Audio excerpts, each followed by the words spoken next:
नहीं, बाकी लोग ना बीच में बड़ा इधर उधर तोड़ मरोड़ करते थे, नहीं नहीं, अरे किसी की व्यक्तिगत बात है, किसी का व्यक्तिगत विचार है।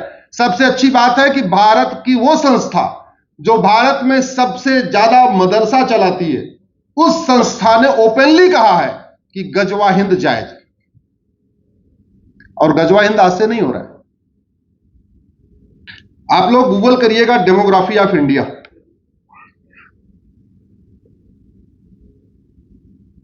छठवीं शताब्दी में भारत की जनसंख्या 33 करोड़ थी, 33 करोड़। कब? छठवीं शताब्दी। जनसंख्या बढ़ती है कि घटती है? जोर से बोलिए जरा। बढ़ती है।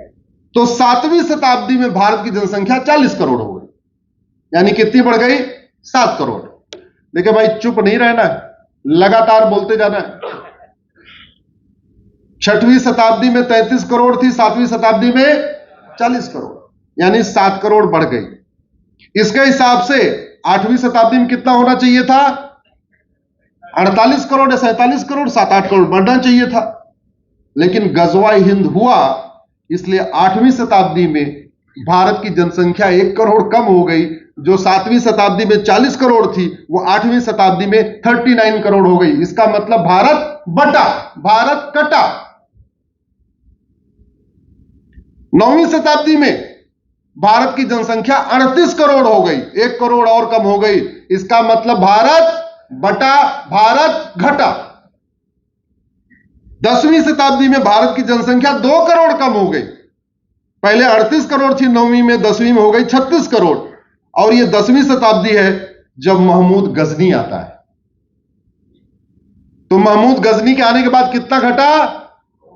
इसका मतलब भारत कटा और भारतीयों का धर्मांतरण हुआ।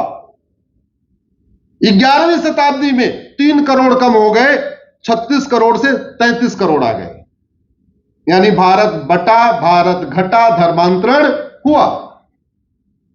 12वीं शताब्दी में 5 करोड़ कम हो गए, 28 करोड़ आ गए। यह टाइम है मोहम्मद गोरी का। तो गोरी के आने के बाद कितना कम हो गए? 5 करोड़। पहले हम थे 33 करोड़, अब हम हो गए 28 करोड़, 5 करोड़ सीधे कम हो गए, यानी गजवा हिंद हुआ। तभी तो घट रहे हैं।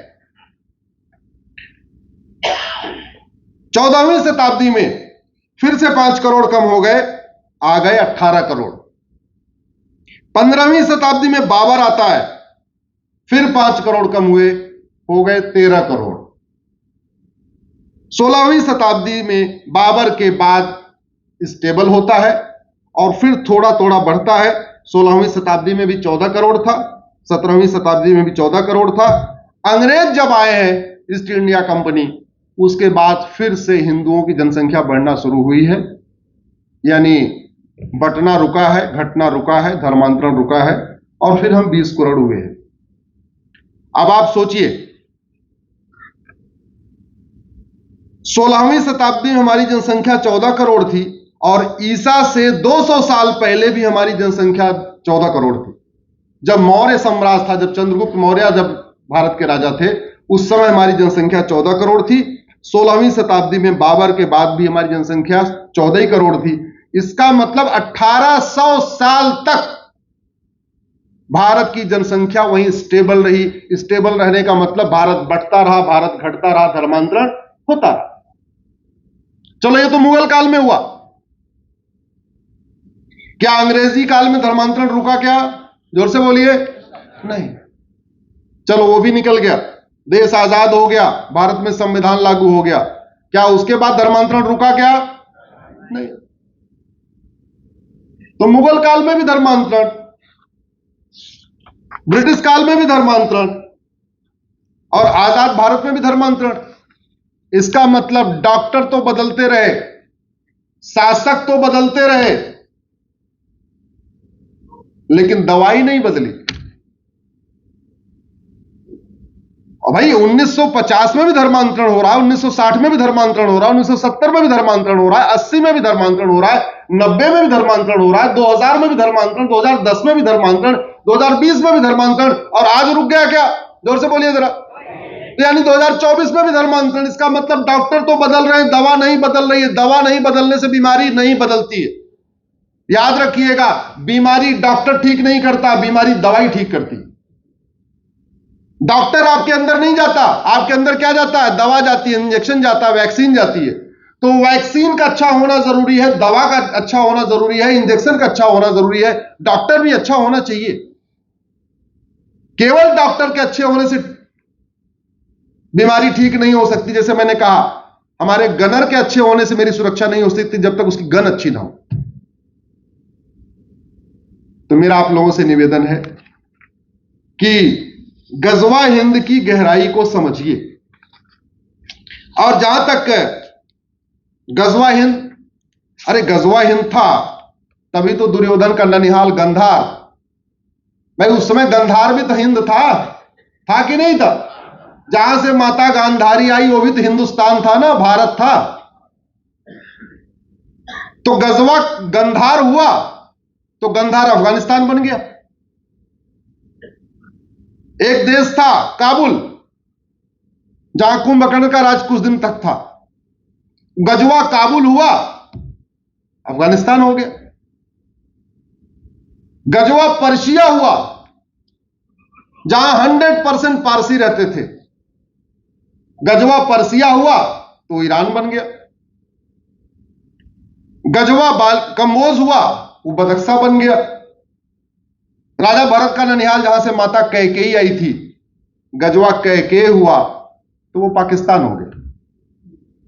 जो पाकिस्तान है ये राजा भरत का ननिहाल है, माता कैकेयी वहीं से आई थी। ये जो अफगानिस्तान है ये दुर्योधन का ननिहाल है, माता गांधारी वहीं से आई थी। तो इसका मतलब गजवा हिंद हकीकत है कि नहीं? है कि नहीं? और बाकी तो छोड़ो, आजादी के पहले क्या हुआ? आजादी के बाद 9 राज्यों से खत्म हो गए कि नहीं? 9 राज्यों से खत्म हुए कि नहीं? 200 जिलों से खत्म हुए कि नहीं? 900 तहसीलों से खत्म हुए कि नहीं? ये गजवा हिंद नहीं तो और क्या है? अरे धीरे धीरे हम पाकिस्तान से खत्म हुए, चलो समझ में आता है। बांग्लादेश से खत्म हुए, समझ में आता है। अफगानिस्तान से खत्म हुए, समझ में आता है। हालांकि वो सब हिंदुस्तान था, वो सब भी भारत था, वहां सब हिंदू रहते थे, सब सनातनी रहते थे। अफगानिस्तान में भी मठ मंदिर थे, पूजा अर्चना होती थी। पाकिस्तान में भी मठ मंदिर थे, पूजा अर्चना होती थी। बांग्लादेश में भी मठ मंदिर थे, महामंडलेश्वर थे, पूजा अर्चना होती थी। अब बचे क्या? नहीं। जानते क्यों नहीं बचे? क्योंकि हमने सोचा, पहली बात तो गजवा हिंद झूठी बात है, और दूसरा वो भगवान आएंगे लड़ने के लिए। अरे भगवान अपना मंदिर बचाने तो आए नहीं। अल्टीमेटली मंदिर बना कैसे, किसके जरिए बना? कानून के जरिए, सुप्रीम कोर्ट के जरिए। मंदिर ऐसे कैसे बना? कानून के जरिए, इंसान ने बनाया। ये अगर आप सोचते हैं कि गजवा हिंद गलत है, तो मैं कुछ आतंकवादी संगठनों का नाम बताता हूं जो लगातार गजवा ही कर रहे हैं। गजवा का मतलब होता है काफिरों के खिलाफ युद्ध। गजवा का मतलब काफिरों के खिलाफ युद्ध। आप लोग गूगल करिएगा डेजिनेटेड टेररिस्ट ग्रुप, आप गूगल करिएगा डेजिनेटेड टेररिस्ट ग्रुप, तो आपको आतंकवादी संगठनों का नाम मिलेगा।